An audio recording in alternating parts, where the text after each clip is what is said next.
Welcome, Harrison Rice from Edelman. Thank you for joining us today to talk about your recent campaign with Yahsat. Thank you so much for having me. So tell us about the challenge. Well, the challenge was essentially threefold. You look at satellite launch, and it's a very technical process. Most media coverage for satellite launches are satellite launched, and a bit of technical background. And it's hard to really go in depth, and you don't really see sort of a broader story told.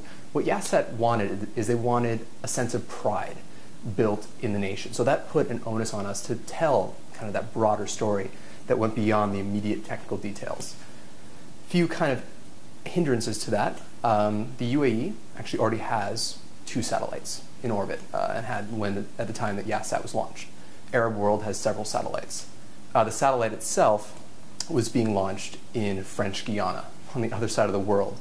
So it was a big challenge to kind of build that intimate sense of accomplishment and pride that people felt close to when it was happening on the other side of the world. The final challenge is really that, as Toy Story says, to rockets explode. And if they don't explode, they can get delayed. And actually 75% of the time, a rocket will either get delayed or will fail. And so we had to balance that buildup of pride, that steady drumbeat, with a real notion that this may not happen as we plan. People need to be aware of that ahead of the campaign. So tell us about the drumbeat. What did that consist of? Drumbeat is just framing the story. It's looking at how we can talk about the launch. So it's not the first satellite for the UAE, but it is the first satellite for Abu Dhabi.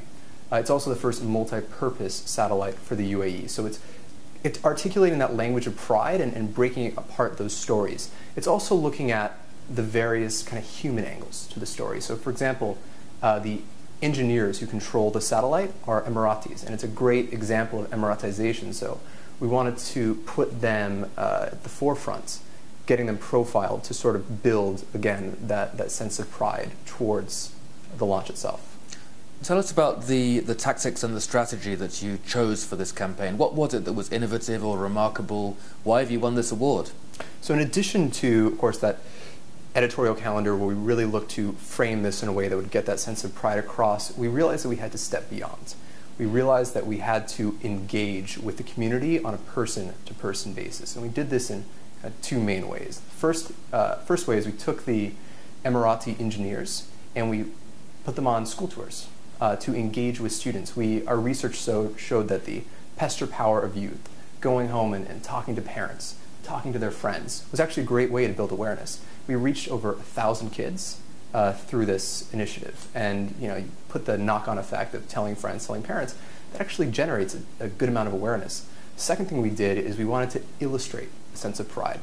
So we created the Yahsat Satellite Art Competition. So tell us, essentially, create a work of art that illustrates your sense of pride on the occasion of Abu Dhabi launching its first satellite. What does it mean for cross-cultural communications, for the growth of the region?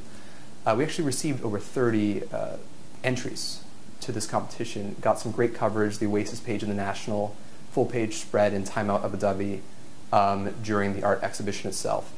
The final thing that we did that really set it apart is, in terms of balancing that sense of pride with the notion that failure was a real chance, we engaged with 20 key media, what we called the Yahsat 20. These are the folks who would cover a failure if it happens.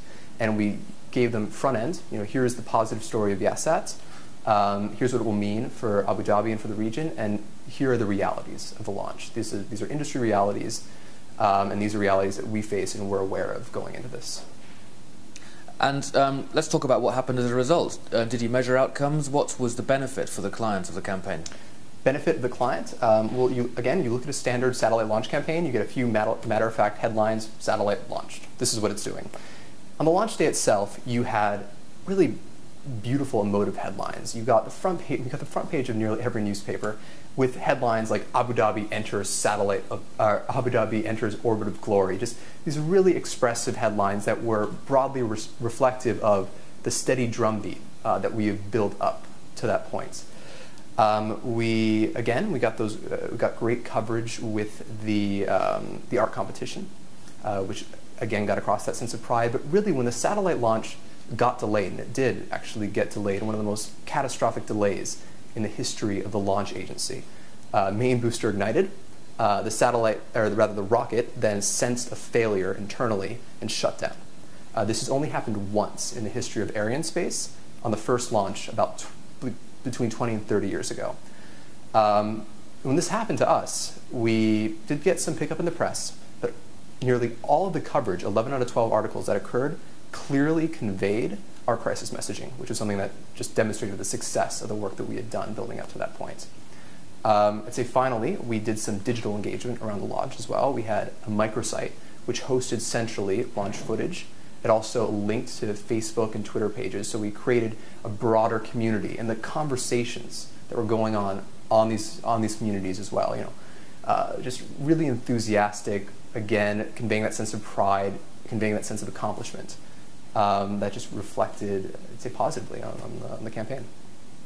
That's all we have time for. Harrison Rice from Edelman, thank you very much.